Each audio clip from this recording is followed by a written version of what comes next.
क्या शिवराज सिंह चौहान की वापसी होगी? एमपी की सियासत में मामा की सक्रियता ने बढ़ाई हलचल। मध्य प्रदेश की सियासत में एक सवाल फिर तेजी से घूम रहा है। क्या मामा शिवराज सिंह चौहान की प्रदेश की राजनीति में कोई दोबारा बड़ी भूमिका बनने वाली है? 2023 के विधानसभा चुनाव के बाद मुख्यमंत्री की कुर्सी डॉक्टर मोहन यादव को मिली और शिवराज सिंह चौहान राष्ट्रीय राजनीति में चले गए, लेकिन मध्य प्रदेश से उनका रिश्ता खत्म नहीं हुआ।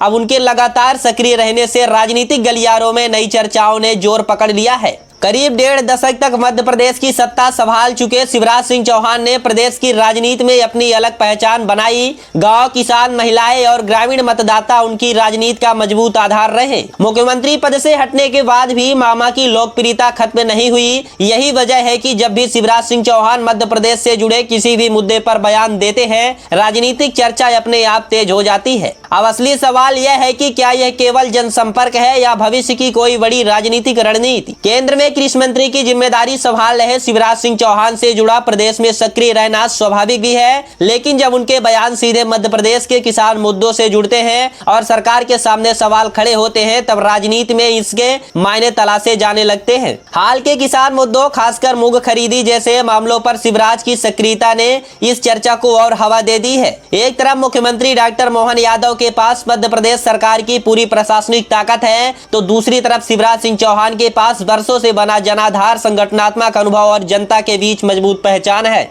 यही समीकरण मध्य प्रदेश की राजनीति में दिलचस्प स्थिति पैदा करता है। हालांकि शिवराज सिंह चौहान की मुख्यमंत्री पद वाली वापसी की अटकलों को अभी तथ्य मानना जल्दबाजी होगी। उनके पास केंद्र में महत्वपूर्ण मंत्रालय है और राष्ट्रीय स्तर पर उनकी भूमिका पहले से कहीं बड़ी है। ऐसे में मध्य प्रदेश से जुड़े रहना उनकी राजनीतिक विरासत और जनसंपर्क को बनाए रखने का स्वाभाविक हिस्सा भी हो सकता है। लेकिन राजनीति में सवाल केवल वही नहीं होता जो नेता कहता है, सवाल यह भी होता है कि उसकी सक्रियता का असर कितना दिखाई देता है। डॉक्टर मोहन यादव के सामने भी अपनी स्वतंत्र राजनीतिक पहचान को और मजबूत करने की चुनौती है। मुख्यमंत्री के रूप में उन्होंने अपनी शैली विकसित की है और सरकार चलाने के साथ संगठन तथा जनता के बीच अपनी पकड़ बनाने की कोशिश लगातार जारी है। ऐसे में क्या भाजपा के भीतर शिवराज और मोहन यादव के दो अलग अलग राजनीतिक केंद्र बन रहे हैं? फिलहाल खुले टकराव का कोई स्पष्ट संकेत नहीं है, लेकिन दोनों नेताओं की राजनीतिक सक्रियता को लेकर चर्चा जरूर बढ़ रही है। सबसे बड़ा सवाल 2028 नहीं बल्कि उससे पहले की राजनीति का है। किसान मुद्दों पर शिवराज सिंह चौहान कितने सक्रिय रहते हैं, संगठन में उनकी भूमिका कितनी दिखाई देती है और प्रदेश के बड़े राजनीतिक फैसलों पर उनकी आवाज कितनी प्रभावी रहती है, यही आगे की तस्वीर तय करेगा। फिलहाल इतना जरूर है कि शिवराज सिंह चौहान सत्ता से दूर हुए हैं, लेकिन मध्य प्रदेश की सियासत से गायब नहीं हुए हैं और यही सक्रियता अब एक सवाल को जन्म दे रही है। क्या मामा सिर्फ दिल्ली से मध्य प्रदेश को देख रहे हैं या फिर वापसी की जमीन भी तैयार हो रही है?